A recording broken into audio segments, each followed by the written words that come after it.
or Yeah, Streamlabs? it's Streamlabs. Labs. Streamlabs in the building. More light, yo. What's up? What's up? Episode 22. We in the building. This is your host, Suave. And today we missing out on Snoop. He ain't here. He doing his thing. But we joined with Special Guest Hxllywood in the building. Sir. What's going What's on, good, guys? man? It's good, bro. It's good, man. I'm just blessed. I'm just grateful. You know what I'm saying? Chilling. Grateful to be on this podcast. Yeah. Appreciate you for inviting me, man. This is everything, bro. I really do appreciate this, man. How you doing, though? I'm good, man. You know, life, living, experiencing this earth, you know, living the experience. I was trying to think of like the titles because I always try to, when I introduce people, talk about like the different hats that they wear and stuff like that. So I was trying to think of like the many different hats you wear because I know you do, like you were doing street performing and stuff like that. Yeah. So I mean, what would you say, like, I guess the different avenues of your journey, the different hats you wear in life currently? I thought you were talking about actual hats for a second. You thought I was talking about fitteds? Right. Like, What type of fitteds you wear, man? I'll be wearing hats low key though. But nah, I see what you're saying, man. Yeah. The different hats I wear, basically like my experiences I go through in life or the outlets I use in life type thing. Dance obviously being one of them. That's one of my biggest hats, I would say. You know, I feel like that's probably one of the first hats God gave me. You feel me? If he gave me any hat. So I kind of like expanded with that when I moved out here. With dance, I kind of had that my whole life. But other than dance, because that's kind of the most basic one, I definitely been diving into streaming a lot more. I recently started streaming like the end of last year, and it was going good, man. I've been like a big fan of Fortnite for so long. Oh yeah. I'm like a Fortnite fanatic, bro. Dang. It's crazy. Like I'm 20 years old. I ain't like a Fortnite kid, but when Fortnite came out, it blew up so big. At that time, I was getting into gaming. I was always been a gamer, but I got into like gaming again at that time in 2018. And then like, the concept was so interesting to me. Then the story behind it. I've just been a Fortnite fan since it came out. And then when I seen the content, you know, it's a free game. It's unlimited content, bro. I've been watching streamers and YouTubers play this game 4 years straight, and it's been on top for since it came out. You know what I'm saying? The game has not went downhill at all. So. Yeah, that game blew up kind of big. Like I was like, man, this is something. It's still up there, you know. So I found a way to kind of get the content out of it, and I'm still working on it. But yeah, I feel like definitely one of the many hats that I do have. And we could probably have this conversation like longer than it needs to be, because I feel like I'm one of those people, one of those kids that like believe I can do anything. Like I had that mom growing up, like you can do anything, and I really believed that. So I don't know, I had a lot of different dream jobs, you know, careers that I wanted to pursue. I was into baking, chefs, you know, I wanted to be a cook. Before I moved out here, I wanted to be a coder, you know, get into gaming, actually game designing and mobile app and all that, bro.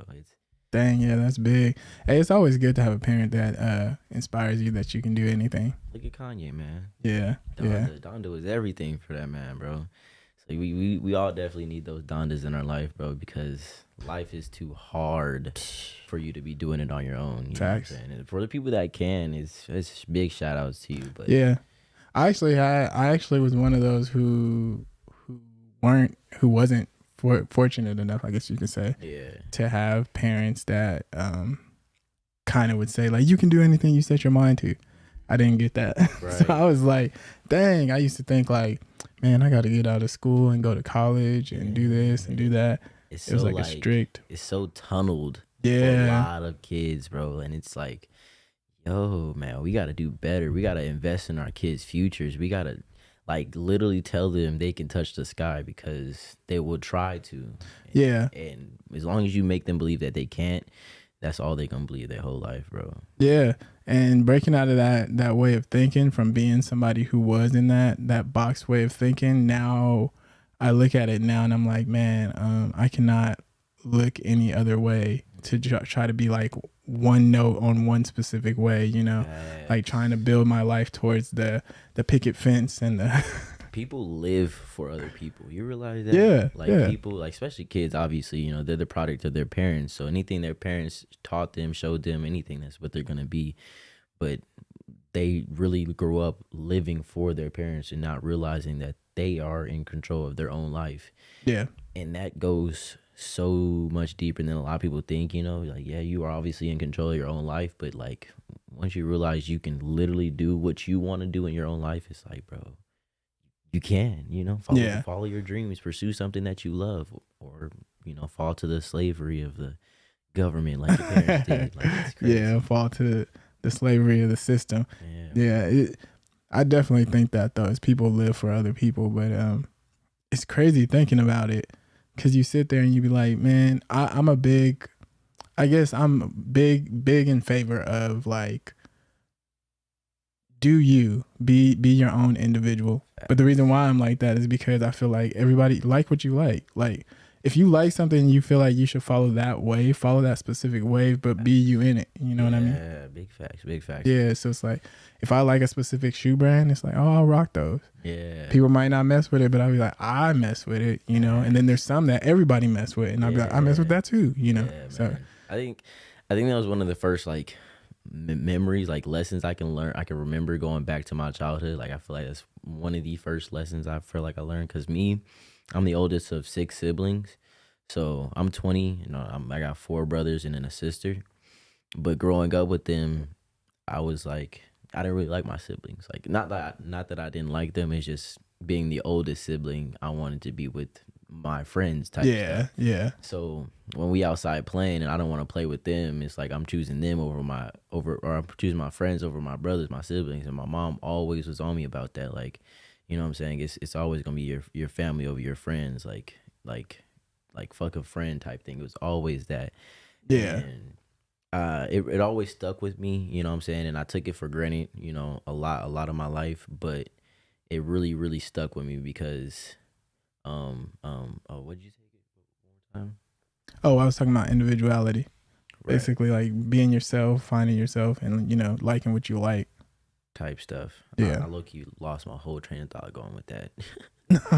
But no, like I really did like have that lesson stick with me of being a leader, not a follower. That's where I was going with that, because I would, you know, try to follow my friends, and it was like that. If your friend jump off the bridge, you know, you gonna jump too. Like, yeah. I was really like that type of kid, you know what I'm saying? And it took a while for me to understand that I can set my own trends, not follow what the popular main thing is going for, you know what I'm saying? Yeah.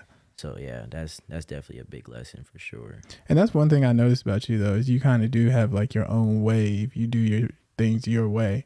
Even when it came to dance, I was like, oh, he kind of does his own thing. You kind of branch out in your own lane. I feel like that I don't even notice that I do, because I've been alone for so long now. Like I've been on my own wave for so long now. It's hard to realize that it is my own. Yeah. It is one of the biggest lessons I learned coming into Crump, bro. When I came out here, I didn't know nothing about dance. Like I said, I'd been dancing my whole life, but I didn't take dance serious till I moved out here, which was 3 years ago. Like before that, it was just, that's the dancing kid, you know. I just yeah. I just danced. I was just that active type stuff. But I knew nothing about dance. I never took a choreo class. I really still haven't taken a choreo class. It's the furthest I've gotten into, you know, practice